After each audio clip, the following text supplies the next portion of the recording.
Today I am officially 6 months alcohol free. Yes, on December the 17th, 2025, I decided that was going to be the last drop of alcohol I had until 2027. Your boy has done it. I'm 6 months deep into this journey, and it's safe to say that I'm feeling really positive about the progress I'm making. I thought at this mark I would be itching for an alcoholic beverage. I thought I'd be yearning for a bit of whiskey, even though I'm not too fond of whiskey, yearning for a bit of rum, more on brand with the Captain Jack Sparrow vibes. Yeah, as I said, I'd be yearning for a glass of rum by this point. Where's the rum gone?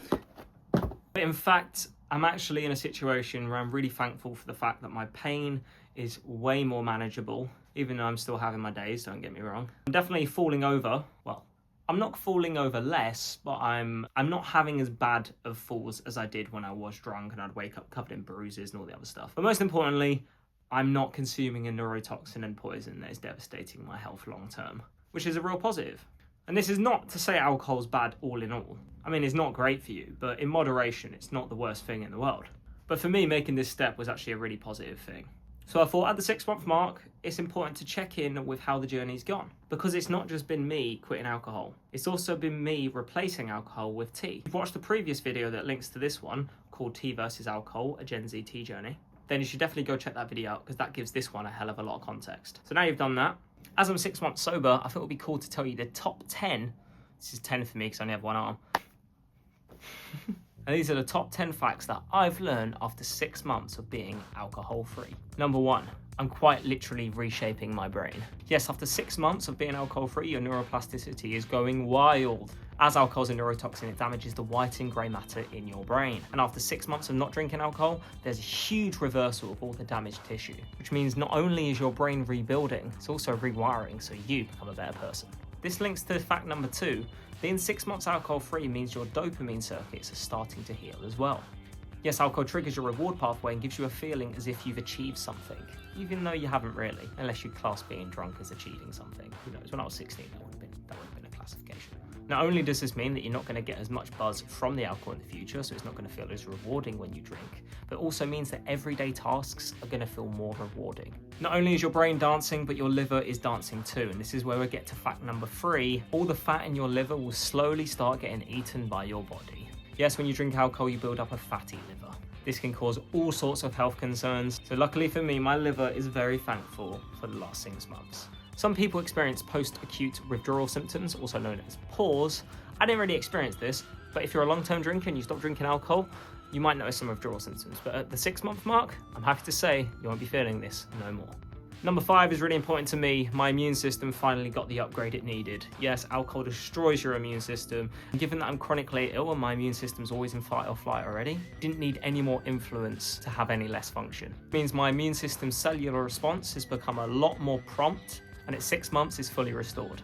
And number 6 might come as a surprise, especially for those who engage in the medical Zaza. Because although I do use medical Zaza, I did notice an REM sleep rebound. Yes, since quitting alcohol, my dreams have come back in full force. Crazy, because I thought I wasn't dreaming because of the medical herb. But it turns out the alcohol is actually having more of an effect than I realised. Yeah, it's safe to say I've been dreaming a lot more, and they've been really nice positive dreams. So no complaints from me. Number 7 is your gut microbiome has finally started to rebalance. Yes, because alcohol is a neurotoxin, poison, and just generally a really bad chemical. It destroys your microbiome. Now, your microbiome is really important, especially for happiness. I've heard of something called serotonin. 90% of all the serotonin production is in your stomach. So if you're filling up with poison every weekend, it's going to have a devastating effect on your mental. Bringing me on to number 8, mental health. Now, guys, I have complex PTSD from being paralyzed from the neck down, waist down, losing the use of my left arm. I'm not going to get onto all the other stuff. It's been a hard time. So as much as I would love to show you that my mental health's been great since I've stopped drinking alcohol, all the complexities of my life means that I still had a lot of struggles. But I have broken the loop of drinking unnecessarily when I'm just at a gig or performing or out with friends or at the pub, and means that I'm genuinely going to have better mental health. There's still a lot of things that I want to work on that I'm going to talk about in other videos that relate to challenges, like being on social media a lot less, because I'm terrible for doom scrolling. Preaching to the choir, sister. But all in all, I've broken the loop of the habit, and now I don't feel in any way like I need to have a drink, even if those around me are. I think that's a real positive effect on the odd mental. Number 9, sweating. Guys, I used to be the sweatiest person in the world.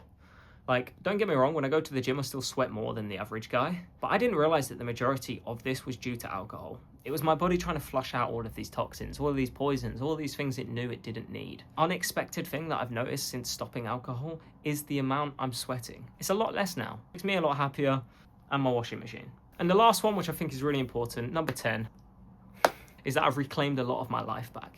Before, I didn't have a lot of confidence in my abilities to go on stage, sing, public speak, all that type of stuff. Don't get me wrong, I'm a very confident guy, but I'd always need a few drinks to do it. Now though, I can go on stage, perform music, speak to people, and feel even more confident in my abilities because I do it independently without the use of a drink. So I feel more strength in me to do my day-to-day tasks. I've gotten more time back because I'm saying no to going and meeting my friends at the pub, and instead I'm going to the gym. I'm reclaiming more time back because I'm genuinely sleeping better at night, feeling less lethargic in the mornings, if the chronic fatigue doesn't get in the way. And I'm back to just feeling a bit more me. But yeah, guys, this has been my 6-month check-in being alcohol-free. Thank you for everyone that subscribed to the Guided By series. This challenge isn't complete until I'm at 12 months. So be sure to subscribe if you haven't already, so you don't miss me completing this challenge. I've been Kai DaCosta at Guided by Kai. Thank you to everyone that's watched this video, and I'll see you very soon, because we got more challenges to complete. And I better crack on with them really, shouldn't I?